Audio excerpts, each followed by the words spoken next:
The Mercury digital throttle makes it super easy to be able to operate your vessel, especially with the addition of active trim. So here's how you operate your Mercury digital throttle. To get out of neutral after you've started your engine, it has a neutral lock that you're going to have to lift here on the underside of the lever. So once you pull that up, you'll be able to engage forward or reverse.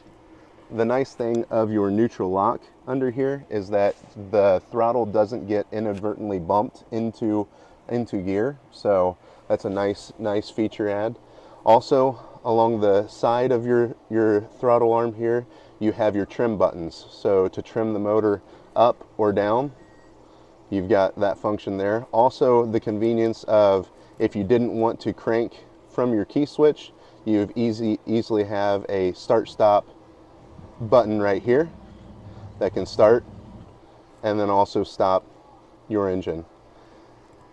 Here we have global dimming, so you can engage the dimming functions here, make the backlighting brighter or dimmer. Also, if you have multiple throttles on a vessel, you can have a transfer button which will transfer it to a secondary throttle. If you want throttle only, then you can engage throttle only functions.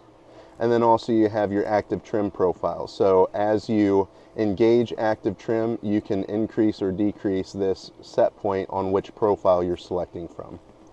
The nice thing with the Mercury digital throttle is makes it a lot easier to control the vessel. One thing on trimming up and down, some things, especially when first taking off, you always want to make sure that that motor is all the way tucked down to get and put you up out of plane. And then once you get on plane, you're going to want to trim that vessel up, and you're going to kind of find a sweet spot where that engine wants to ride at. Now, one nice thing, if you don't want to worry about trimming the vessel at all, you just engage active trim and then let Mercury do the work for you on trimming the vessel.